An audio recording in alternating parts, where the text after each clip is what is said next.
Okay, hey everyone.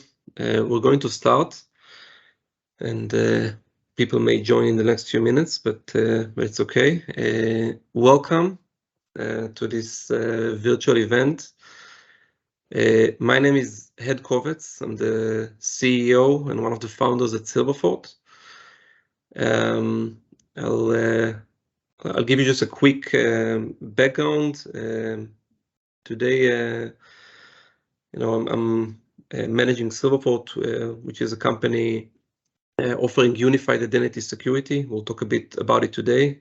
Before that, I was doing projects for different governments, designing the national cybersecurity architecture for a few countries.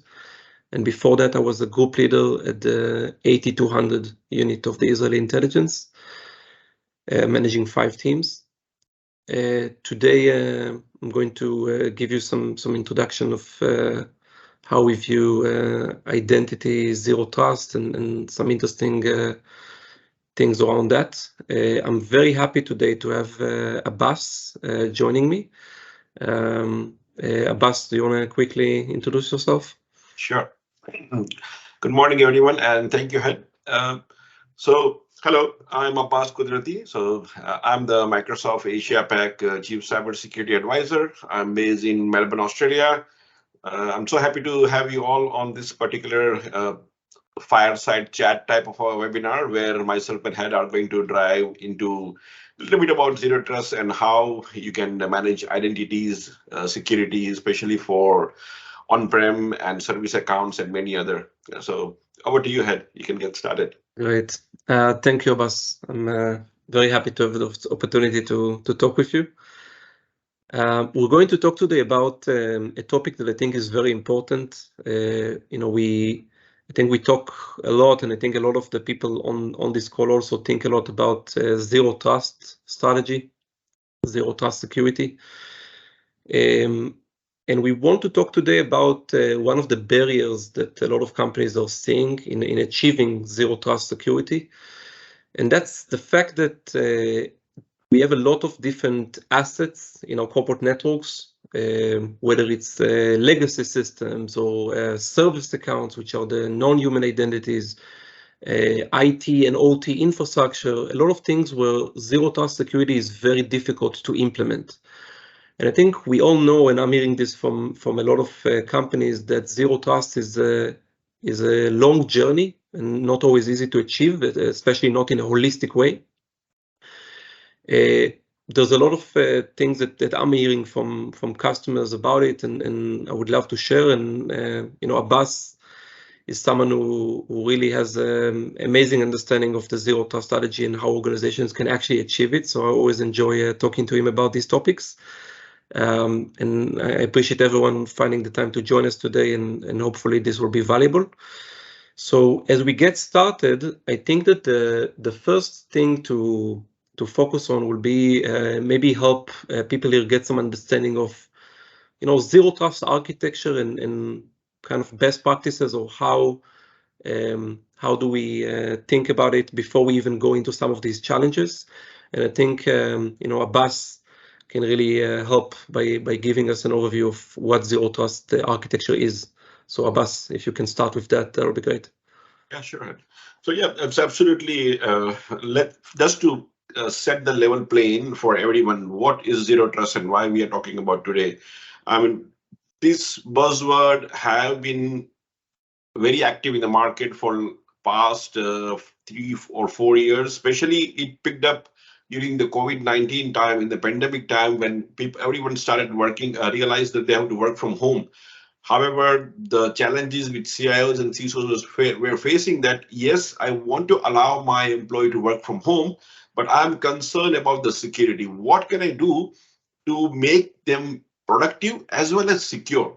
And that's where the concept or the principle of zero trust, all of a sudden, everyone started talking it. Every vendor you pick up, they all talk about zero trust these days, because it is really helping all the organizations in achieving better security, especially in a hybrid world environment which we are living today. So if you all remember the concept of how you used to work in the office, you first go with your laptop, or you already have a desktop in the company. you first get connected to the network and then get authenticated and authorized every time. However, in case of a zero trust concept, we have flipped that particular scenario where we have to authenticate and authorize everyone before you allow them to connect. And we typically have to achieve that kind of a scenario based on certain principle. So don't think that zero trust is a piece of technology which you can buy a shiny box from in the market and say, apply it in your environment. Hey, I'm going to be certified zero trust, or I have a zero trust technology in my company. It is a set of principle. First, you need to apply that principle using the existing technology or technology which you may need to achieve those principles outcome. And we typically talk about the three core principles when you apply the zero trust concept. And this comes from NSA, which is here on the screen. They talk about the three principles, which is least privilege. Again, focusing on identity. That is what we're going to talk today. Least privilege in a way that you have to apply the least privilege concept or a principle in your environment by giving need to know, need to do basis, or just in time, just enough access. The second principle we talk about is an assume breach, where you have to have a concept saying a mindset in a way that adversaries are already within my environment. And adversaries could be taking advantage of my admin credentials, which they have it, or they're taking the data out. So you have to think about layered defensive control in your environment, saying that if first control fails, I have a second control in place or a third control in place to protect my environment by using a layered approach. The third and the most important principle is verify explicitly. Trust no one, verify everyone. So every signal you get from your identity and from your endpoint could be human or non-human. They have to explicitly verify before you allow them to connect towards your data or your network infrastructures or applications or whatever you have in the company. Could be on-prem as well. And that is where we talk about identity-centric approach of a zero trust. That's one of the concept everyone talks about, including NSA, including Open Group, including Forrester, including Gartner. You pick up any one standard talking about zero trust, they all talk about identity-centric approach. So, and if you go to the next slide, just to cover up my story, I talked about two areas, which is on the left-hand side, you see identity, which is a human and a non-human. We have to apply many things in that in terms of authentication, in terms of visibility of the passwords and whatnot. Then you have your endpoint at the bottom, which is your corporate or personal, managed or unmanaged. And you want to check your device compliance for that part. And in the center, we have a policy engine, which is what everyone talks about in NSA, as well as the CISA, CSA, as well as Microsoft and others. They talk about policy engine, which is helping you continuously assess and evaluate everything what you have in your environment by taking the signals from identity and endpoint, and then applying the principles on your data, app, and infrastructure, what you see on the right-hand side. This is very high-level summarized version of it. I can talk whole day on just on one slide, but our focus today, let's focus on identities, human and non-human, and how we can take identity-based approach in your zero trust. Over to you, Hed. Yeah, absolutely. And I agree with what you said completely about identity. Identity is one pillar, right? And zero trust, as you said, is not a specific technology, is more of a concept that we need to apply across all these layers, identity, endpoint, data, and so on. So we're going to talk a bit about identity today, which I think is a big piece of the zero trust strategy, because it's all about verifying users, assuring least privileges. These are things that obviously have a lot to do with identity. And I want to talk about how we achieve it today, how companies are doing it today with Microsoft products, and then where maybe we can add to that in some of the blind spots. So today, I think a lot of you are probably aware of the Microsoft products, Azure AD, which is now called Entra ID. Great product that is offering a lot of these capabilities. And of course, for the applications that can be covered with it, right, which are usually web applications, modern applications. But then there are also ways to add to the scope of your coverage other types of applications that you can put behind the proxy, right? And whether you do that with the Microsoft Entra Private Access, or you do it with solutions like A5, Citrix, Akamai, Zscaler. These are great ways to add to a lot of your different applications the controls that Abbas mentioned. Verifying the users, controlling what they can access, understanding all the context, and ensuring that they only access what they need to do and only once they're authenticated. The problem is that there are a lot of areas where zero trust or even these kind of solutions for everything they do are just very difficult to apply, to enforce. When it has to do with other identity platforms, whether because they are legacy, things like Active Directory, for example, that just use legacy protocols that don't have all these new capabilities, or just because they are on other cloud providers. And that's also a problem because we want everything to be part of that same policy, that same context that I think Microsoft is doing a great job offering in Azure. So we want to really be able to bring all of those silos, all of those blind spots into the coverage of the Zero Trust engine and capabilities that are existing there in Entra ID. But today that's a problem, and I'm sure a lot of you have these kind of old systems or maybe industrial systems or just things that are not web-based, right? Databases, file shares, service accounts, which are the non-human identities.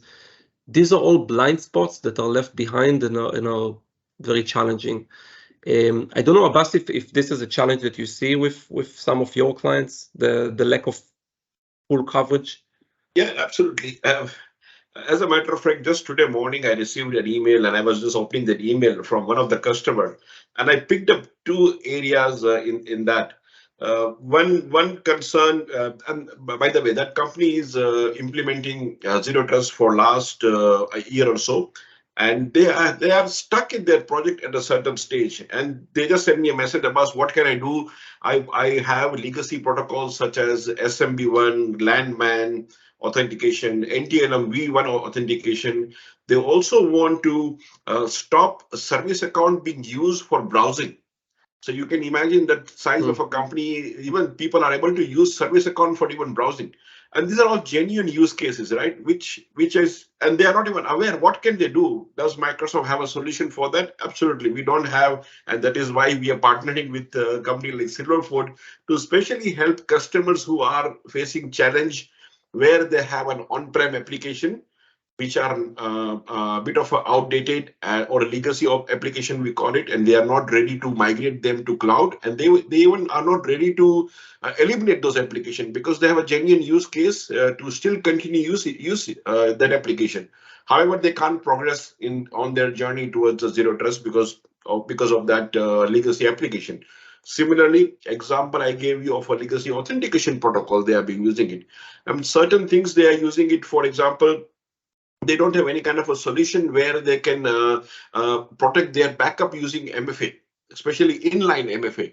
And these are all real use cases. I speak to hundreds of organizations around Asia, and I hear this common problem with everyone. How can I have MFA on my PowerShell and command line applications which they have it, or the legacy things what they have it? So I'm really curious to understand, Hed, how we can work together. Of course, Microsoft provides a lot of other areas for the protection in their zero trust, but there are some missing pieces and real use cases which is blocking our customers to move towards the zero trust journey. So these three examples I gave you: legacy application, which they cannot have an MFA on them; legacy protocol for authentication such as Landman, SMB1, NTLM1, and what they can do for authentication or MFA for command line and PowerShell areas. Yeah. No, I agree. It's a gap, and it's not just a gap that means that some of your infrastructure is not secure. I think that what people sometimes don't understand is this means that everything is not secure, because an attacker just needs one way to log into your systems, even if some of them are locked. This is an analogy we sometimes use when we explain this. A lot of times people apply MFA or zero trust policies on only some of the protocols, but as the attacker, you get to choose what protocol you're using. So, as I mentioned in my previous roles, I was actually on the cyber offense side when I was working in 8200. And I can tell you that there's nothing easier than bypassing MFA, simply because, you know, if someone put it on RDP, I can simply use remote PowerShell to log in. Or if somebody protects the web interface, I can simply use a service account. So there's always, even if the front door is locked, the window is usually open. And as the attacker, that's enough. I think that the reason why lateral movement is so easy today, or think about ransomware propagation, is because all of these alternative protocols are almost like a secret underground highway where attackers can just move between devices, between servers, and nobody even sees. So we want to be able to protect these things, and this is really where Silverfort partners with Microsoft. So we are really looking at all these things that are outside of the scope of the Microsoft products, and we built a technology that can bring those things into coverage so that we can really stop those kind of lateral movement or, you know, ransomware propagation, all these kind of attacks that are using these protocols that you mentioned, command line tools, Until MV1, file shares, service accounts. So I want to show you a quick example of how do we use the Microsoft MFA with remote PowerShell, which is something that, again, attackers use every time because they know that it's like a backdoor in almost every company. So in this example, when I try to run remote PowerShell, I am actually now able to log in with my Azure identity with Enter ID and sign in with the Microsoft Authenticator. And only when I do that, I'm actually able to log in to actually run the command. So this is a way to inject the modern experience, which gives me, you know, zero trust policies, such as MFA or conditional access, and of course visibility, into a legacy interface that was unprotected until now, and attackers were using every time. Of course, this works for anything. We can do the same for OT environments and file systems and databases and so on. I think another very interesting example is service accounts, because I'm hearing at least from I don't know what you're hearing from your clients, but I'm hearing that service accounts are a gap in pretty much every company. I haven't seen many companies that were able to solve it. I can give you an example from my previous role as a CISO, when I was given a task to change the passwords of. So all of a sudden, as a company, we decided to change our password policy from 8 character to 15 character, especially for all the admin account and service account. So when I did the landscape review, I identified 1,800 service account in my company, and there was no way for me to identify which service account are being used because we haven't changed the password for last 10 years on service account. So we had to open a change window, and this is a real case from my own experience. We went to the change advisory board, CAB members, and we told them that this is the task we need to do it because we have changed in the policy and passwords are getting compromised, especially service account. And I want to identify who are the owner for it. He said there is no way to identify who owns this service account because these are at least 10, 15 years old account. Then I said, okay, every Friday night, we will go ahead and change 500 or 250 accounts and see if anything breaks on Saturday. You're very brave. So first week was fine. Second week, when we changed our 502nd service account, one of the UPS in Sydney, I was based in Melbourne, one of the UPS in Sydney went down. So there was no way for me to identify which service account is actually being used and for which resource. One password change and UPS was down. So it's a really real challenge to deal with, honestly. Yeah, that's what happens, because I think a lot of people are also reusing those service accounts. So maybe it was built for one application, but then somebody reused it for many others and no one even knows. Hard-coded. Yeah, hard-coded passwords. We also see cases where people just gave their personal account to run an application instead of creating a dedicated service account. So all kinds of bad practices. It's a jungle around service accounts. And what we did there is it wasn't enough to do what I'm showing you here, which is inject MFA into it, because it's not going to work the regular way. So what we did there is a whole solution that we built that is specific to service accounts. Now imagine having that when you were a CISO, right? What this does is it finds all the service accounts in your network automatically, even the ones you don't know about, based on their behavior, and then it shows you exactly where they're being used.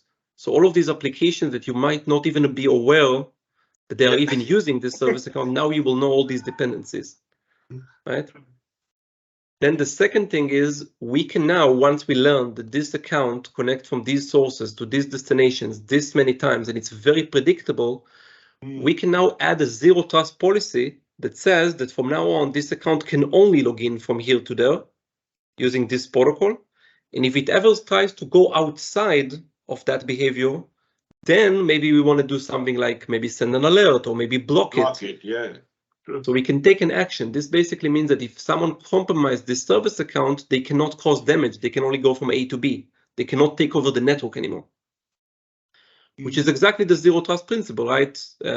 Least privilege, only allow it to access from here to there and not do anything beyond what it is intended to do, which in the case of service account is usually a very specific thing. And by the way,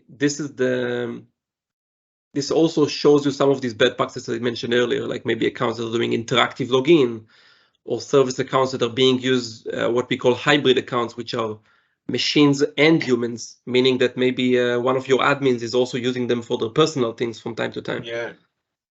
It used to happen since you raised the topic. I had a couple of administrators because they know that their account is being monitored or activities are logged. So they use service account to do browsing, and that's another case which I received today morning as well. Just so and we as a CISO will never thought, who will use service account for browsing? I don't need to worry about browsing, logging, using service account, but it's actually genuinely happening. People to hide something or to do a fraud could be insider risk. They are being using a different account because they have access to these kind of things as an administrator. Exactly. No, we are seeing two types of these hybrid situations. One is where people are using the service account for their own personal stuff, like what you're mentioning. But the other thing is we are seeing people that don't want to ask for a service account, so when they need to create an application, they just use their personal admin account to run the application.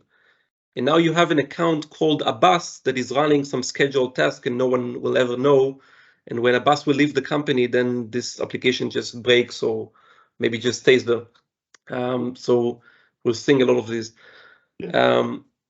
I'll tell you a funny story. When we tried to deploy Silverfort solution in one customer, one of the things we need is a service account to run our own application, Silverfort. And we told the admin, you need to create a service account for us as part of the deployment. And he said, no, just use my personal admin account. And it's like, this is what we are here to solve. But it's so embedded in what, like the way people work. The culture, in the way we work, honestly. Yeah. We have 80 plus people online, and thank you for being joined. Still continue to join with us. If you have any questions or any particular use case which you'd like to me and discuss from Microsoft as well as Silverfort, please put it on the chat. You don't need to wait until the end of webinar. We will continue our use cases and case study on the talk. But please feel free to drop your questions as you like. Absolutely. I think it will be really good to hear from people here what challenges they are seeing in terms of where are the areas where it's difficult for you to implement identity security and zero trust. Is it around the legacy systems or industrial systems or service accounts or all kinds of other blind spots? And I'll give maybe to give people some ideas. I'll share a story of one of the joint customers we have with Microsoft where we worked together. This is a case of a Fortune 50 company, so one of the biggest companies in the world in manufacturing. This company has 300,000 employees and a hybrid identity infrastructure, so Active Directory on-prem and Entra-ID, which used to be called Azure AD until recently for the cloud. So again, those silos, they don't work together. And they had a lot of blind spots, a lot of places where they just couldn't implement zero trust, which by the way, to them was the goal. It was a zero trust project that they were trying to do when we met them. Some of it was around manufacturing systems and service accounts and command line tools like PowerShell and just their IT infrastructure in general, like hypervisors and storage and things like that. So I think this is, by the way, the scenario for a lot of companies, both large and small. So in this case, we worked with Microsoft. Microsoft was, obviously the partner here that owns the identity infrastructure, but in this case also the Defender suite was there. So they also had Defender for some of the detection. And the missing piece was, how do you then do enforcement on the identity layer for the stuff that is not protected? So what we were able to achieve together with Microsoft is get them unified visibility and detection everywhere, extend the Microsoft MFA to all those critical systems that weren't supporting that, to enable prevention of lateral movement and ransomware. That was the thing they were most worried about, is lateral movement inside the networks. We were able to really add great security controls there. And they are now viewing Silverfort as kind of the zero trust bridge between the legacy and the cloud infrastructure that is the Microsoft pieces. We are like the connecting tissue between all these silos. So you can see the quote here, it's really all about unifying those Microsoft solutions into a holistic security layer. So maybe the last thing I will show before we open it to questions is just around this partnership. For those of you who are interested in this joint offering, so Silverfort and Microsoft, as you can understand from this session, work very well together. We were actually selected as Microsoft's Zero Trust Partner of the Year in the last Security Awards during the RSA conference. As you can see, we work with all the different identity and security products. And you can even buy the Silverfort solution using your Microsoft Azure consumption commitment. So if you have Microsoft budget and credit, you can actually use that money to even purchase Silverfort. So I want to open it for questions. I think that the topic is clear. I don't know if there's anything you want to add, Abbas, before that. Let's look at the question. Of course, as I said, we can continue the conversation, but we have quite a few number of people from our joint customers. So feel free to please drop your questions on the chat, and we'll be more than happy to continue the conversation between myself and Hed. Great. Yeah. So I want to invite at this point Sim, who's our director of system engineering for the APAC region, to join, and he can lead the Q&A part. Sim, are you on? Yes, I am. Thank you, Hed. Thank you, Abbas. We do have a really, really good question, I feel, from one of our participants. Thank you for that. So the question is that, what advice would you give to organizations who have a lot of technical debt, who are still using legacy authentication like NTLM v1, for example, right? What advice would you give them to embrace the zero trust approach? I'll start, and then Hed, you can join me in filling up the gap. And this is the real challenge. If you look at the adoption of zero trust today in the region, Australia, New Zealand, the adoption of zero trust is around 79%. So people, organizations have already started the journey, and they are debating on the use cases on identity-centric approach. Even at the Asia level, almost 65% of the companies have already started their journey on a zero trust, right? If you compare US market, it is more than 80% of the organization. So zero trust is a real thing. People are getting benefit out of it. But the challenge is definitely not all the organizations are 100% cloud, including Microsoft. I mean, we also have a technical debt, and we also have infrastructures on-prem, and we will continue to operate that for a certain number of years as we go, because of some or other reason, we don't want to migrate that particular application on the cloud because it is highly sensitive, or it is the way it is architecture, and it requires a lot of investment and time.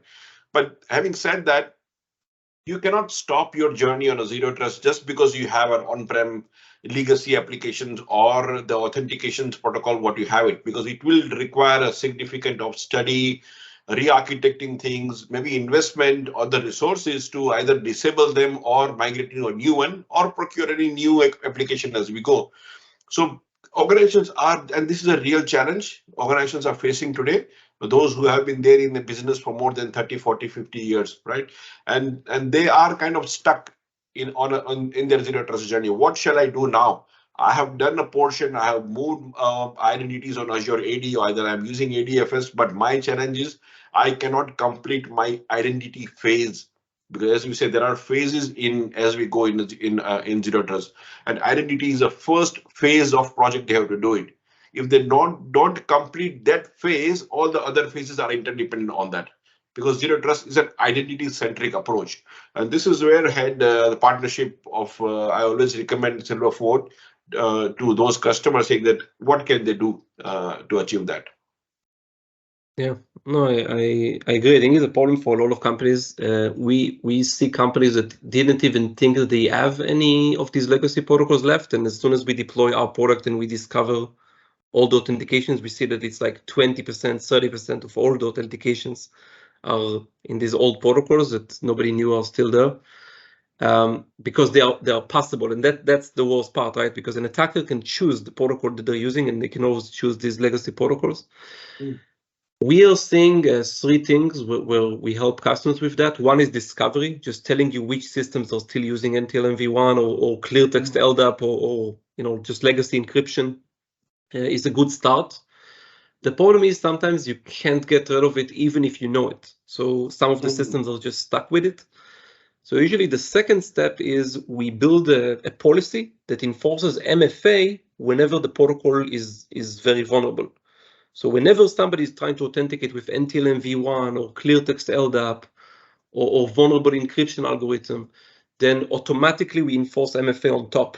And then if you think about it, it's not that risky anymore, because even if somebody uses the vulnerability of that protocol to find the passwords, but there's MFA on top, then you're much less exposed at this point. So it really mitigates the risk. And the third thing, and this is actually something that came from a customer of ours recently, and I never thought about this, but we had a customer that was able to stop a lateral movement attack inside their network.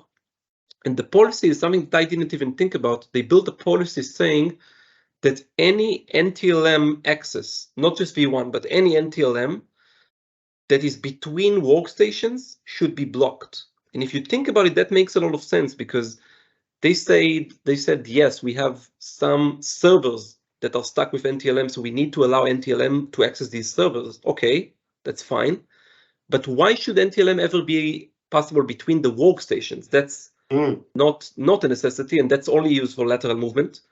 So they created that policy. We didn't even know about it. And then a couple of months ago, they actually stopped a lateral movement attack by a nation state attack. So that was one of the big nation actors that was trying to spread across the network, and it was stopped with this policy. And it's a really good policy that I now recommend to a lot of customers.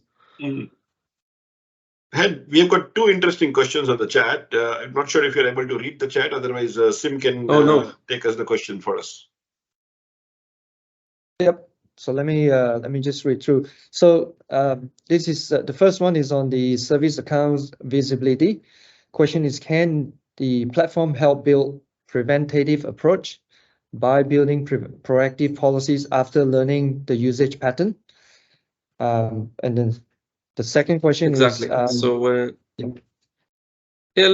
with that and then take the second one. So exactly, this is what we do. So the system automatically learns what every service account is doing. So if this service account is connecting from these sources to these destinations every hour, and usually it's very repetitive because this is what these machines are doing, then we can automatically understand that this is the desired behavior and then start enforcing. So we prevent anything that goes outside of it.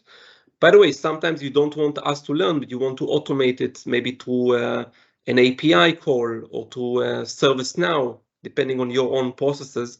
So you can also automate it where you can tell us what are the allowed sources and destinations for every service account. But if not, we can learn them by ourselves automatically.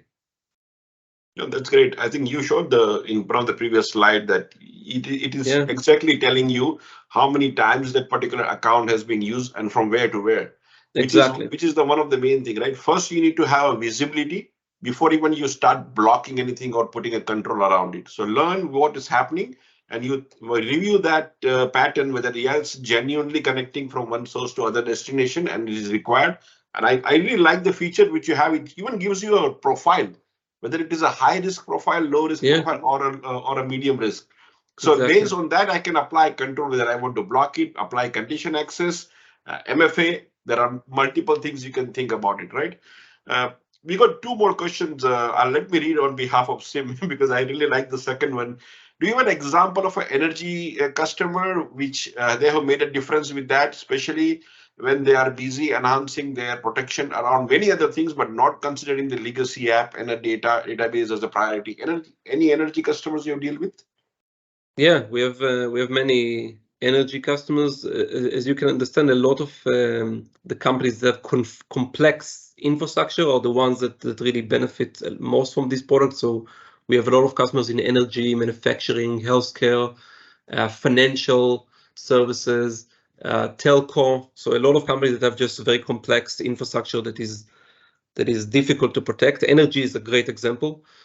So yeah, for example, one of the biggest energy companies in the US, they use us to protect both their IT and their OT networks. So the product can be deployed obviously in the cloud or regular corporate networks, but it can even be deployed in an air-gapped network. So that's one of our benefits, is we can put it even in the OT environment that is not connected to the internet at all as a virtual machine.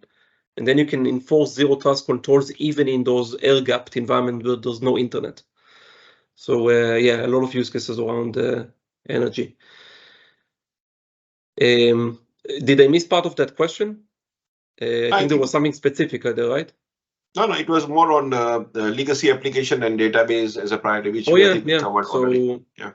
So exactly, we have a lot of customers that use it for those kind of industrial control systems, SCADA, legacy applications that exist in these environments and so on. But that's not unique to energy. It's in, I think in every industry you find some of these.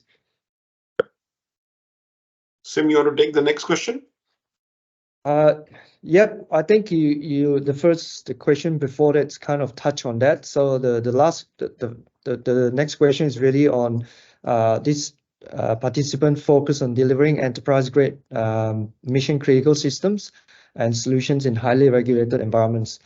And for them, compliance, data, residency are the main showstoppers in winning new contracts.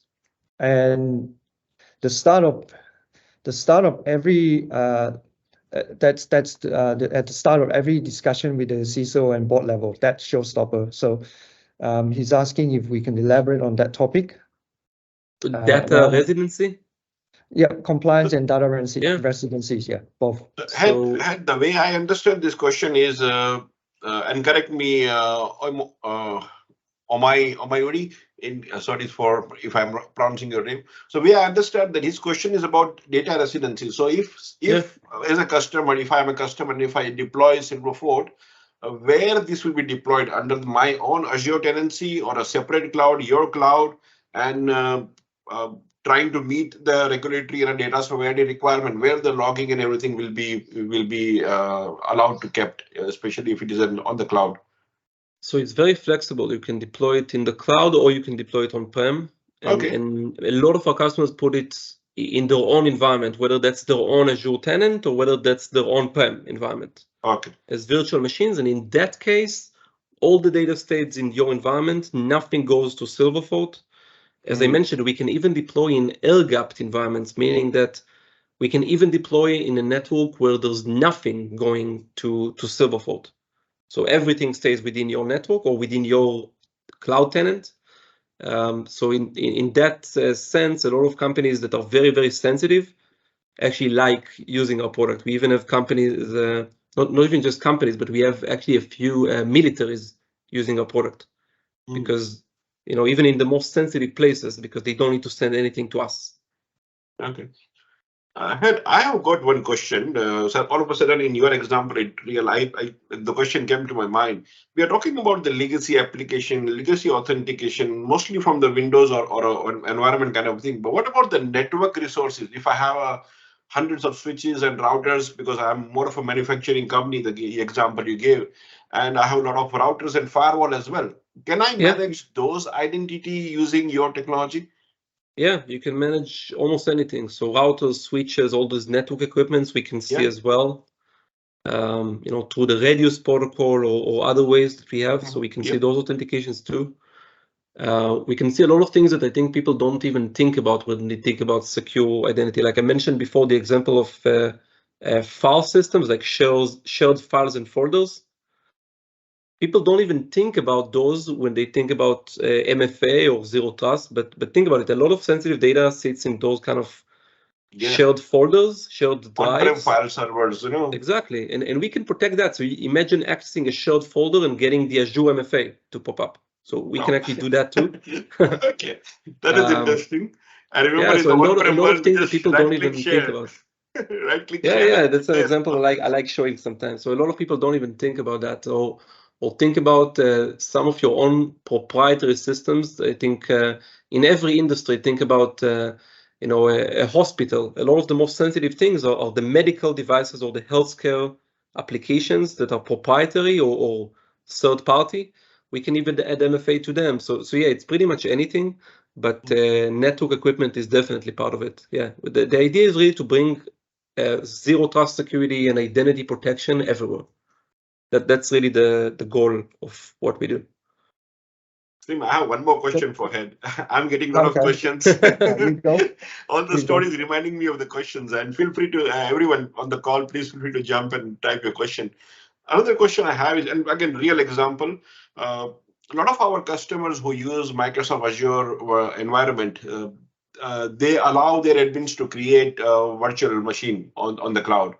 And by default, if you don't put a policy, which is a common thing, that particular VM is always exposed to internet by default. And there are options like RDP or options like command shell is open directly. They can connect it from remote location as well. Can I create a policy on Azure with the combination of your solution? Will it allow me to say that if anything is popped up or any new VMs are created, automatically they will migrate through Silverfort for enabling them kind of an MFA?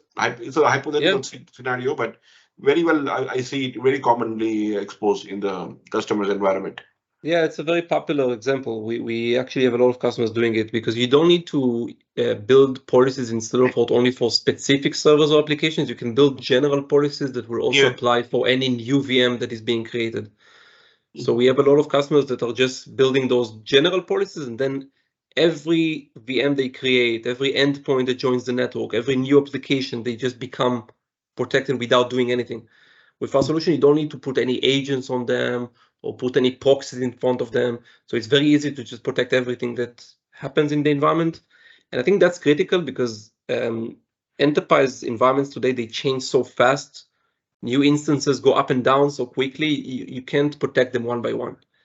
You have to catch all of them in a more generic way. So yeah, absolutely.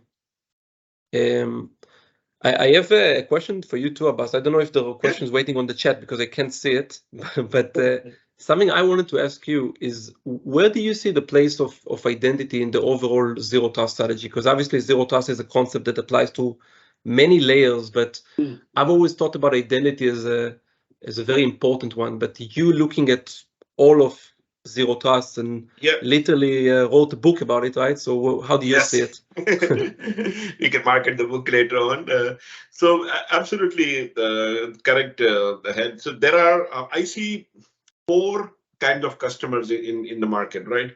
First customer would say, zero trust is a shiny box. I can go from a market, buy a box, and done with the zero trust. Second set of customer will say, what is zero trust? I don't believe in a concept of a zero trust because I love my employee, I love my customers, and there is nothing called no trust. It's a negative word, which is very common. I think it's a bad term, by the way. I think it's a really good concept, but not the best name. It is termed as a negative term, used as a negative term in many Asian countries where we feel that I cannot say zero trust in my organization. We can call it different. You can call it explicit verification project, or explicit trust verification project, rather than using zero as a concept. And then there are 2 sets of school of thought. one school of thought out of two is saying zero trust is a network-centric approach. And there are networking companies, without saying the name, they believe that they want to take the zero trust from a SASE point of view, a network origin point of view, because they are very much relying on the network. Maybe they are an OT environment, energy customer, it could be like that, a mining company, critical infrastructure. They like to focus on a network-centric approach. However, if you look at the Forrester framework, if you look at Gartner framework, if you look at Open Group framework, and if you could look at the CSA from United States, including the NIST approach and Microsoft, they all advocate and talk about zero trust as an identity-centric approach, because that's a first way and one of the most important way to start your zero trust journey, because your employee are working remotely, hybrid mode. Exactly. All the attacks you get today are based on phishing and social engineering attack. And after social engineering, what they do is try to get your credential. So that's your main control plane. If identity is not secured, and the example we touched upon, the legacy authentication and protocols and legacy applications, all those things are tying back to your machine or human or non-human identity. So identity-centric approach is a way to go to start your journey. And if you are not tackling that area well, all the others will fall apart. So no, I agree. I think that the more people move to a reality where we work from everywhere, right, and we use devices that could be any device, not necessarily even a corporate device, then all the old approaches of focusing on the network is difficult because there's no physical network anymore, or focusing on the endpoint is also difficult because it's not necessarily a corporate device anymore. And in this reality, identity almost becomes the last line of defense. It's the only thing that really defines the new enterprise. If I can prove that it's really me, then I'm part of your organization, whether you like it or not. I have a question on the chat, but I want to rephrase that question. Of course, one of the participants is saying that the compliance to PII, HIPAA, NIS, SEC2, and many other similar is really, really important for the solution which they use it. You touched upon that the solution can be catered on-prem, so definitely those responsibility of all the compliance will be on customer. But if they're using it on Microsoft Cloud, then definitely Microsoft control will inherit. So they don't have to worry about all the compliance flow, because it will be Microsoft joint responsibility with customer to meet those requirements. However, in your case, is your company, is your product certified against any of the well-known compliance or security standard as such? Yeah, we have. I mean, we are a security company, right? So we are very, very aware of security, and our CISO is really going to all the important standards. So yeah, we have SOC 2 and ISO and all of the relevant certifications. And of course, we are running our platform. I mean, if you choose to get it on the cloud, we are running on Azure, and we enjoy all of the security benefits of Azure. It also has other benefits, by the way, of course, that are not just security. You can buy it on the Azure marketplace. I mean, there's a lot of benefits to the customer in doing it on Azure. But yes, as far as compliance and security, I think we are. I mean, we do our best, I guess. And we have all these certifications. I think it's important. Great point. Just conscious of. Yes, Sim, over to you. Sorry. That's okay. Abbas and Hed, this is a great conversation. I'm just conscious of time, and we actually have there are tools. There's a separate Q&A channel, but I think we sort of run out of time. So I do apologize to the participants who've asked the questions. We will reach out to you individually to get those questions answered. So before we wrapped up, Abbas, thank you for your support. Of course, thank you, Hed. Abbas, do you have any sort of last minute or final takeaways for our audience today? The final takeaway is definitely, if you talk about zero trust, identity-centric approach is a way to go, and don't ignore your on-prem identities or legacy authentication protocol, which you have it. Now we have a solution in the market, and that is where we partner with product companies like Silverfort. Along with Microsoft, we can help you in that journey to move forward in your zero trust project. and take it, improve your identity hygiene, identity security, identity permissions, and all those things which we just shared about it. So, yep, that's my 2 cents. Don't be left alone. There is a solution now available. Okay. Hed, over to you, if you want to. Right. Yeah, I'll say, I think that identity is becoming one of the biggest attack surfaces in organizations. Attackers are going for it because they know that it's exposed. And I think that for a long time, identity security was a little bit neglected because it was done as a local thing within every piece of infrastructure. So there was something protecting identity on-prem and something protecting identity in Azure and something protecting identity, in other clouds. And I think that organizations are starting to look at identity as an attack surface and looking for solutions that can really extend identity security everywhere, which makes sense. I mean, when I buy endpoint security, I don't buy one from Lenovo and one from Apple and one from Dell. I buy endpoint security that works everywhere.